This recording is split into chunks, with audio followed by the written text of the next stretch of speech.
There is a war happening inside you every single day, not outside in the world, but in the quiet corners of your own mind. And the enemy? It's not people, it's not situations. It's the silent habits you've allowed to live within you, slowly destroying your self-worth while you smile in front of the world. Today, I want to shine a light on those hidden habits, because the moment you become aware, you start winning. And remember this, God never made a worthless soul, so how dare we think any less of ourselves? My dear friends, in the journey of life, we often chase validation from the outside world, through success, relationships, appearance, achievements. But in this pursuit, we forget to nurture the most sacred relationship of all, the one we have with ourselves, the one that connects us directly to the higher power. We don't need any label, Hindu, Muslim, Christian, Buddhist. To know this truth, God resides in the core of your being. And when we start silently harming ourselves through toxic inner habits, we distance ourselves from that divine presence. This speech is not just about motivation. It's about inner resurrection. It's about reclaiming the version of you that you were always meant to be. Not what the world told you to be, not what pain shaped you into, but what God planted deep inside you, pure, powerful, and full of purpose. Let's now unveil the 5 silent habits that are killing your self-worth and add 2 bonus practices that help restore it. There's a silent killer more dangerous than any enemy. It is the habit of negative self-talk. This is not just some casual inner dialogue we ignore throughout the day. This is the very voice that shapes how we view ourselves, how we show up in the world, and how we either rise or collapse in moments of struggle. Every thought you whisper to yourself carries more weight than what the world ever says about you. And yet, most people walk around with a mind full of self-judgment, silently punishing themselves for not being good enough, smart enough, attractive enough, or successful enough. Imagine waking up in the morning and the very first words in your head are not, "Thank you, God, for a new day," but instead, "I'm already behind. I didn't do enough yesterday. I look tired." Or, "I don't think I can handle today." That is how many of us start our day, not with gratitude, not with inner strength, but with self-criticism. And then we carry that energy throughout the day, thinking it's normal. But it's not normal, it's silent destruction. You are setting the tone of your life based on lies you keep repeating to yourself. This type of inner dialogue becomes habitual. It doesn't happen once or twice. It becomes a soundtrack in the background of your everyday life. You fail a test, and instead of saying, "It's okay, I'll do better next time," you tell yourself, "I'm stupid."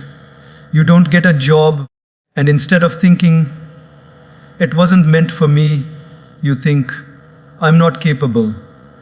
You go through a breakup, and instead of understanding that it just didn't work out, you say, "Maybe I'm not lovable enough."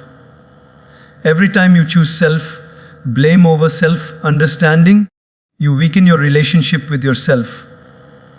You slowly erode your own sense of worth. Now think about a child, a 5-year-old child who tries to tie their shoelaces and struggles. Would you call that child stupid? Would you tell them they're worthless because they didn't succeed at something small? Never. You would encourage them, guide them, help them try again. You'd say, "It's okay, you're learning, keep going." And yet, as adults, we don't give ourselves even a fraction of that compassion. We become our harshest critics, forgetting that the journey of growth is messy and full of missteps. Let's take a real life example. Imagine someone is preparing for a presentation at work. They've worked hard, stayed up late, rehearsed everything. But when the time comes, they forget a point, stutter slightly, and feel embarrassed. What do most people do afterward? They go home and replay that moment 50 times in their head, magnifying it beyond proportion. They tell themselves, I'm so bad at speaking, everyone must think I'm incompetent. Why did I even try? That one slip up becomes a full-blown attack on their self-worth. But what if they changed the narrative? What if they said, I showed up, I tried, I'll do better next time? That shift in self-talk isn't just motivational, it's transformational. The words you speak to yourself become your belief system. And beliefs are powerful, they shape your identity. If you repeatedly tell yourself you're not good enough, that belief starts governing your actions. You stop trying new things. You shrink in front of opportunities. You stay silent in rooms where your voice deserves to be heard. You settle for less, not because you lack ability, but because you've convinced yourself you lack worth. One of the biggest lies the mind feeds us is that harsh self-criticism will make us better. That if we're hard enough on ourselves, we'll improve. But the truth is, shame never builds anything. It only breaks. Growth doesn't come from self-hate. It comes from self-respect. Even the most fertile soil needs sunlight. And your mind, your soul, your dreams, they don't grow under the weight of self-punishment. They grow when you choose to water them with kindness, patience, and encouragement. This doesn't mean we ignore our flaws. It means we address them with the same love that God has for us. He doesn't abandon us when we fall. He strengthens us so we rise. And if the divine can see your worth in your darkest hour, why can't you? Why do we allow our inner voice to become the loudest source of judgment when it should be the greatest source of strength? You need to become your own sanctuary. Your inner voice should be your healer, not your executioner. When you fall, speak to yourself like someone who matters. When you doubt, speak with faith. When you fear, speak with courage. Because the more positively you speak to yourself, the more permission you give to your soul to thrive. Words have energy. Speak life over yourself. Tell yourself daily, I am enough. Even if you don't fully believe it yet, speak it until your soul starts to remember the truth.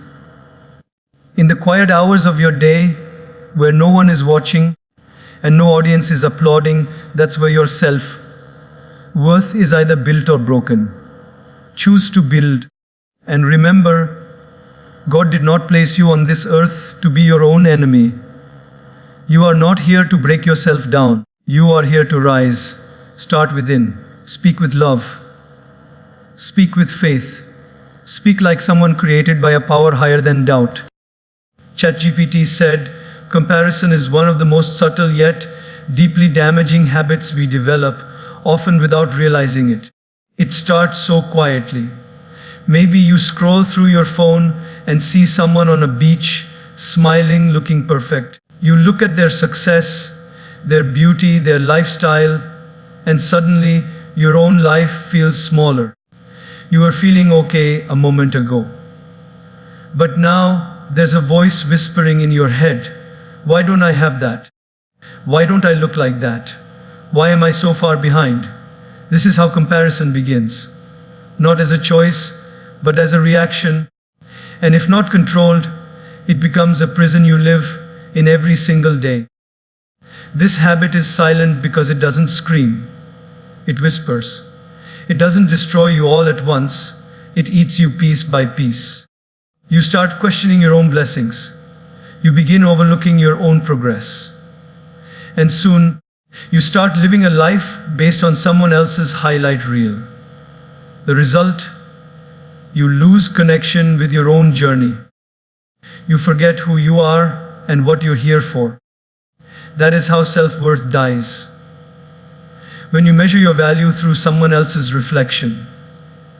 Let's bring this to real life. Imagine a young woman who works hard at her job. She's climbing her own ladder step by step. She's doing better than she was a year ago. She's learning, growing, becoming stronger. But then she sees her old college friend post about buying a new house, traveling abroad, or getting engaged. Suddenly, all her own progress feels meaningless. She begins to question herself. Am I behind? Am I missing something? Why does everyone else seem to be moving faster than me? It's not that her life got worse. It's that her perspective got hijacked. The truth is, comparison blinds you from your blessings. It makes you ungrateful for what you've been given. And here's the danger: gratitude and comparison cannot live in the same heart. When you constantly look outside and measure your worth based on what others are doing, you kill the joy inside you. You tell yourself you are not enough, not because it's true, but because someone else is living a different life. And you've convinced yourself that theirs is better. But here's what most people forgetting: you don't know what's happening behind their photos, their smiles, or their achievements. You don't know their pain, their sacrifices, or their silent struggles. Every person's journey is uniquely designed. Just like no two fingerprints are the same, no two paths are meant to look alike. You were never created to walk someone else's path. You were created to walk your own, with faith, with courage, with patience. And comparison pulls you off that path. Imagine planting a seed. You water it every day, give it sunlight, and nurture it. Now, would you dig it up every day to see if it's growing? Would you compare it to a tree next to it that was planted years before? Of course not. You trust that in time your seed will bloom. Life is just like that. You are a seed. And just because someone else is blooming now doesn't mean your season won't come. God doesn't forget seeds. He's just preparing the right time for your growth. This world has taught us to chase validation, to be faster, richer, more popular, more attractive. But life isn't a race, it's a journey. Some people start early, some bloom late, but no one's timing is wrong when it's in alignment with divine order. When you understand that truth, peace replaces pressure. You stop rushing. You stop doubting. You start living. Another danger of comparison is that it makes you inauthentic. You begin changing yourself, not to grow, but to fit in. You start adjusting your dreams, not because they no longer inspire you, have become chosen, but because you think someone else's dream looks more valuable. That's the worst betrayal. Not when others don't believe in you, but when you stop believing in your own calling. Your self-worth can never come from being better than someone else. It must come from being better than who you were yesterday. That's the only fair comparison. You are not in competition with anyone.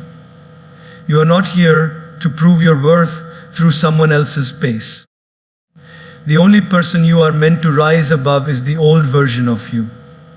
We live in a world that shows us polished images, but not the truth. So you must train your mind to stay grounded in reality. Real growth is quiet. Real healing takes time. Real joy doesn't need to be posted to be real. And real self-worth, it comes valuing chosen. It's when you stop chasing other people's lives and start honoring your own. You don't need to become someone else to be valuable. You need to become more of yourself, more rooted, more accepting, more peaceful with you are and hopeful about where you're going. Because when you begin to trust your process, the need to compare disappears. You finally start to see that your path, your story, your timing, it's not just enough, it's divinely perfect. So the next time you catch yourself comparing, pause, breathe, Remind yourself, their journey is not mine. My blessings are coming. My path is sacred. And I am enough right where I am. That shift in mindset is where freedom begins and where true self-worth starts to grow.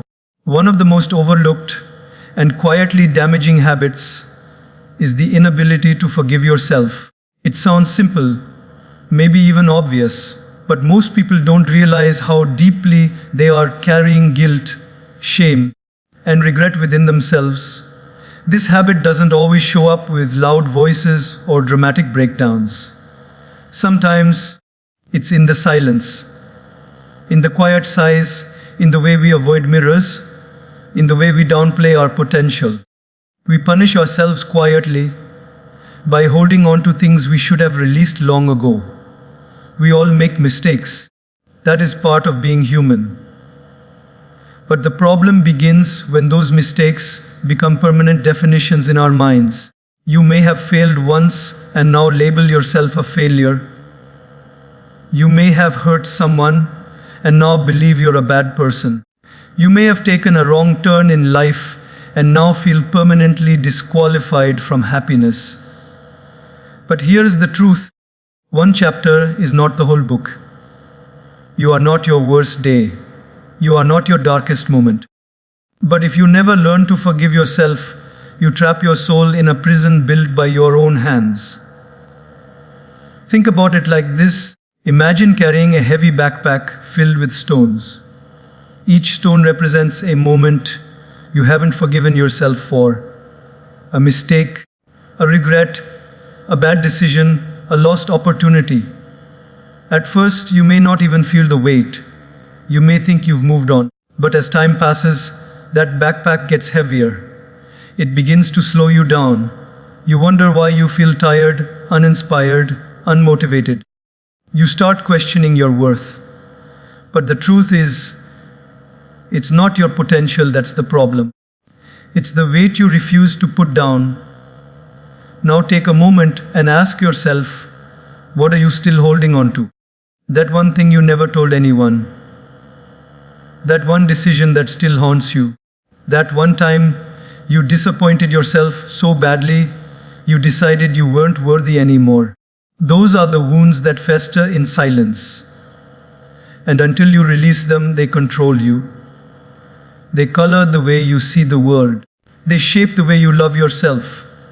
And most dangerously, they become the lens through which you interpret your value. Forgiving yourself doesn't mean you approve of what happened. It doesn't mean you ignore the consequences or deny responsibility. It means you finally recognize that punishing yourself every day for something that's already done does not heal you. It only keeps you stuck. Self-forgiveness is not about forgetting the lesson.